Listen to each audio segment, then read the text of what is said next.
Assalamualaikum. Buat yang serius pada kesehatan holistik kekinian, dikit banyak tentu udah mengenal autofagi dan stem cell ya. Kalau belum kenal bisa lihat video-video terdahulu. Nah, sebenarnya enaknya yang mana ini yang jadi andalan? Apakah fokus di autofagi saja cukup? Atau sebaliknya, fokusnya di stem cell saja?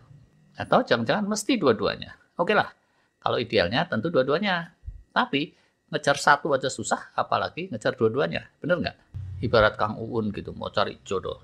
Kalau mau cari yang solehah, baik hati, muda, sehat, cantik, jelita, tajir, jenius pula, pret, ujungnya malah nggak dapat-dapat sampai tua.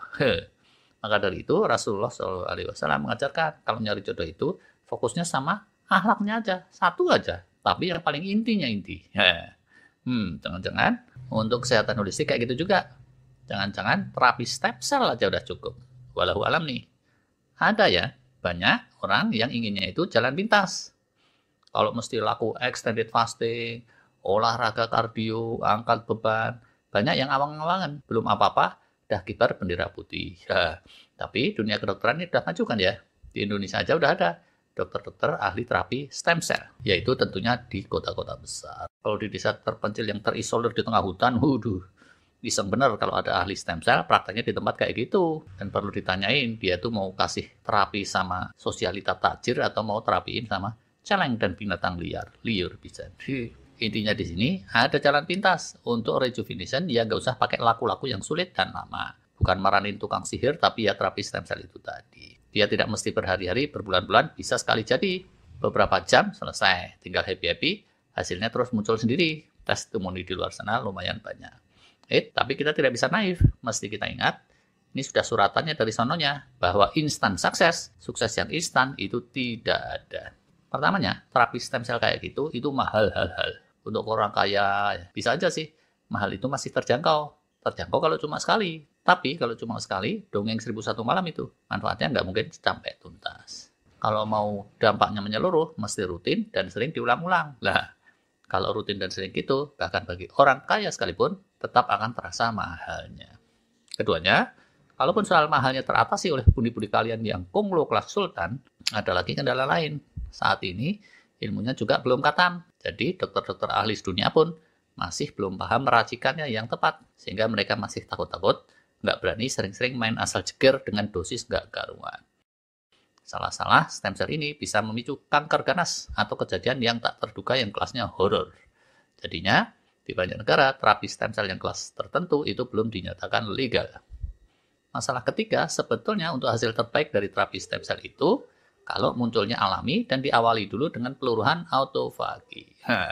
Kalau mau yang alami, yang kencang tanpa dipicu apa-apa, itu terjadinya saat manusia masih bayi. Sedangkan kalau sudah dewasa dan kepalanya gundul, tapi jenggotnya brewok, ya itu mesti melalui extended fasting dan serangkaian laku-laku terkait lainnya. Dan ujung-ujungnya, dia akan diawali dulu oleh autofagi dan prakondisi-prakondisi yang mengawali stem cell itu. Ujungnya, ini balik ke jalur ideal tadi, yang sulit dan menuntut kesabaran serta pengetahuan yang tepat. Pendeknya di sini, kalau mau terapi stem cell, yang terbaik itu kalau racikannya pas, dan yang terbaik itu kalau diawali dulu dengan peluruhan autofagi. Atau jangan-jangan ya, yang esensial itu autofaginya. Jangan-jangan autofagi tok itu yang sudah cukup. Extended fasting, sesekali, kencang autofagi. Para subscriber di sini dapat bisa kan ya kebanyakannya. Sel-sel error dirontokin, sisa-sisa protein gak kepake didaur ulang, udahlah, gak usah kencang stem cell, atau alaminya bangun ulang di tubuh pasti terjadi kan ya. Tapi kita mesti sadar, untuk bangun ulang hal-hal tertentu, itu akan lama bingit dan bahkan muskil untuk terjadi kalau tubuh kita gagal memunculkan stem cell.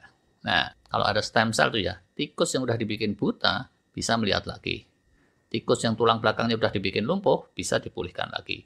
Buntut cicak yang putus bisa ditumbuhkan lagi. Kelasnya kayak gitu. Tanpa stem cell yang seperti itu tidak bisa. Demi untuk merefresh pemahaman kita, yuklah kita gambarkan lagi dengan suatu ilustrasi pakai perumpamaan. Tidak persis tapi mirip lah. Teh ijah gitu. Kita umpamakan dia mobil bekas, mobil tua. Kalau mau jadi muda kembali seperti baru, gimana sih biasanya? Nah, sebelum dibangun ulang atau rebuilding, tubuh teh ijah mesti dikondisikan dulu. Dirontok-rontokin karat kotorannya, sedapat mungkin tuntas. Nah, bagian perontokannya ini yang kencang pakai autofagi. Sedang bagian bangun ulangnya, kalau yang dahsyat itu dengan stem cell. Selain perontokan cara kencang, ada perontokan yang cara biasa. Kalau mobil klasik gitu ya, perontokan cara biasa mungkin ya dengan dicuci bersih, terus diamplas-amplasin gitu skucur bodinya. Alternatifnya itu pakai cara drastis tadi, semua komponen dilepas-lepasin dulu, terus pakai sandblasting gitu. Semua cat rontok sempurna, karat-karat juga rontok sempurna. Nah, kalau masih relatif bagus, overkill tuh kalau di sandblasting dan dicopot-copotin semuanya.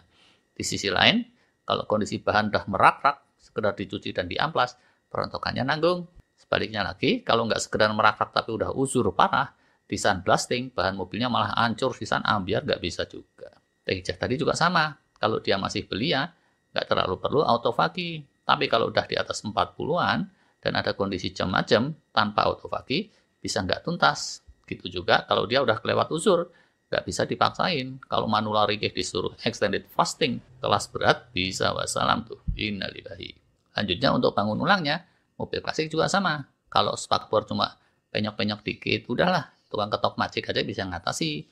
Tapi kalau kelasnya parah, mending diganti aja dengan spakbor baru yang ori. Nah, kalau untuk kasus teh hijau tadi, penggantian dengan order drill ori itulah yang kelasnya stem cell. Kalau sifatnya udah kecacatan, entah di sendi, tulang, otot kulit, atau organ-organ lain, tanpa stem cell itu bakalan muskil. Sedangkan kalau tidak ada kecacatan yang perlu dipulihkan, nggak perlu kelas berat, cukup yang kelasnya reparasi ketok macik tadi, misalnya dengan intermittent fasting yang rutin, atau jangan-jangan yang terbaik itu kalau kita usahakan dulu, biasakan dulu, melakukan extended fasting, sehingga perontokan sel-sel dapat relatif tuntas, autofagi sudah rutin kita dapatkan, setelah itu terus jeger, dibom sama terapi stem cell sama dokter yang ahli. Waduh, saya nggak tahu tuh kalau soal ini. Dan juga tidak merekomendasikan. Silakan aja dipikir sendiri-sendiri. Kanal kita ini fokusnya ke hal-hal yang alami saja. Kalau dipicu alami, autofagi nggak bisa tuh sekali jebret terus selesai. Dia itu mesti terus-menerus jangka panjang. Stem cell juga gitu. Kalau memicunya alami, nggak bisa tuh cuma 90 menit terus selesai. Akan perlu laku-laku holistik yang cukup lama dan dipraktekin terus dan terus jangka panjang secara periodik juga. Gitu deh. Kalau menurut saya, yang alami itu yang kayak gitu. Perlu kesabaran dan perlu terus-terusan. Kodrat hidup kita tuh ya kayak gitu. Kalau mau sukses, sukses apapun juga, salah satu kuncinya memang kesabaran. Mau gimana lagi? Oke, ini sekedar pendapat kami, walau alam. Kalau ada yang punya pendapat berbeda, silakan komen. Terima kasih.